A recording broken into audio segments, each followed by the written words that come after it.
So guys, you know, I'm always going on about effective communication. I'm always talking about the impact that we have on other people, and we need to be conscious of that impact. Whenever I talk, whenever I speak on a stage, or I'm just having a conversation with someone, I'm always conscious of the impact that I'm having on that other person. Our words and the way that we say our words, you know, the physiology that's attached to the words, the tonality is so very important. And I think communication is such an important skill to master. And I learned this lesson today from my broadband supplier, of all people, from my broadband supplier. Now, I'm not here to have a go at any particular supplier. I don't think that's really my style. We all have difficulties, but for just recently, over the recent months, I've noticed that my broadband has been dipping and dipping and dipping and dipping, and it's become very, very unusable of late, and quite frustrating. You know, when you're uploading videos all the time, and I'm creating content for courses, online courses, and I want to upload videos to YouTube, and sometimes it takes an awful a long time. I thought, you know what, it's about time I just nail this and got hold of the broadband supplier to see what could be done. When I first had this super fast broadband about 6 months ago, it was extraordinary. It was so fast, it was unbelievable. I was uploading YouTube videos in a matter of minutes, you know, and now it's a matter of hours. So it's that slow, that level of slow. I'd spoken to the broadband suppliers previously, and they'd been really good. We'd run some tests, and they were ongoing with the test. I hadn't heard from them for a while, and I thought today I will just ring them up again to find out what was going on.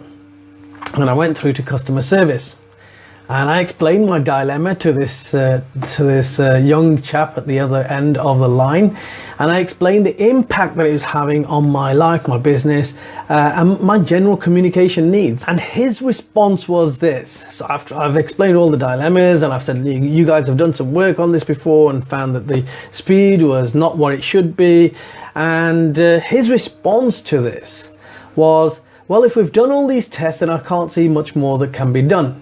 It seems that everything is fine according to our records. And I said, okay. I said, I just want you to put a customer's head on this. You're telling me that everything is fine, and yet my experience as a customer is that it's excruciatingly slow. So how do we resolve that dilemma? According to you and your records, everything is running absolutely fine. But according to my real experience here at the other end of the chain, if you like, is that my broadband is extremely slow and it's almost virtually unusable. So what do we do about this? And his response was, well, I can't see what we can do about this. And I said, well, perhaps I maybe need to look at cancelling this broadband, and perhaps I need to go with an alternative supplier. And he said, well, if you do that, sir, he says, you'll have a cancellation charge. And so surely I shouldn't have a cancellation charge if there's a technical issue and I'm not getting the service I'm sort of, you know, that I've paid for. So if I'm not getting a decent service, then surely I should be able to move without any cancellation charge to another supplier.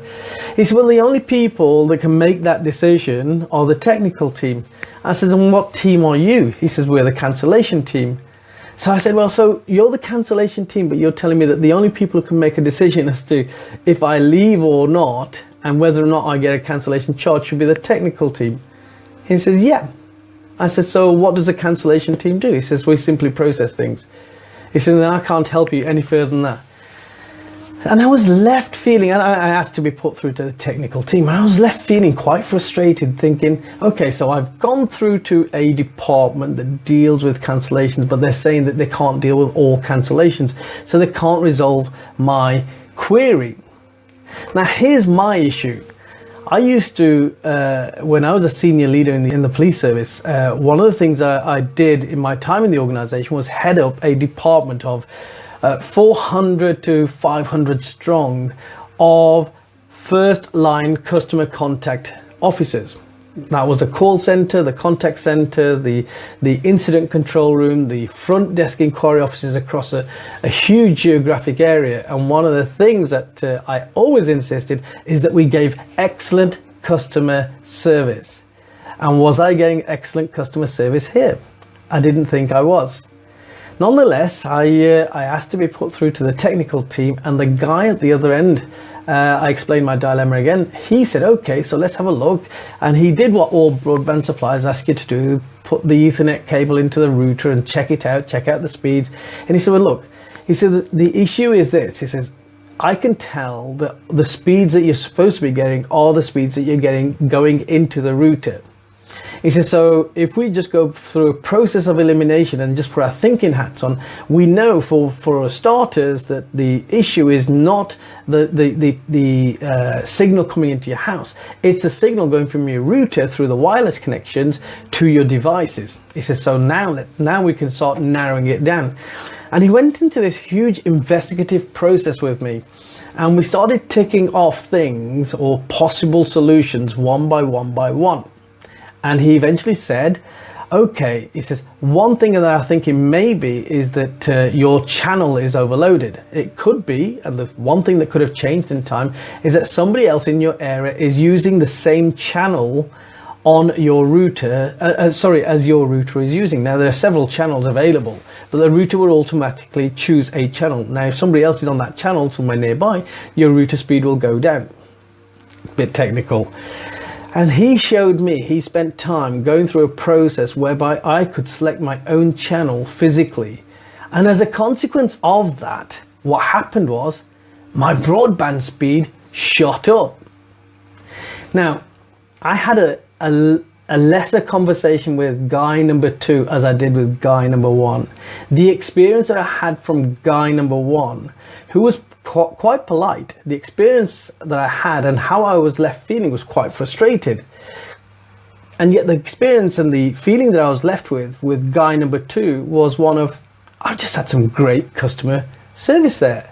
This guy went out of his way to really help me, to understand my situation, to empathize with me, and then to work with me to try and find a resolution.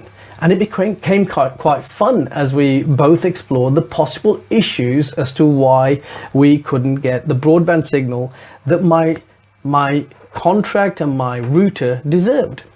As a consequence, my broadband is fine. I've got the perfect speed. I'm able to do my Facebook Lives without too much distortion. I'm hoping you're not getting much of a distortion.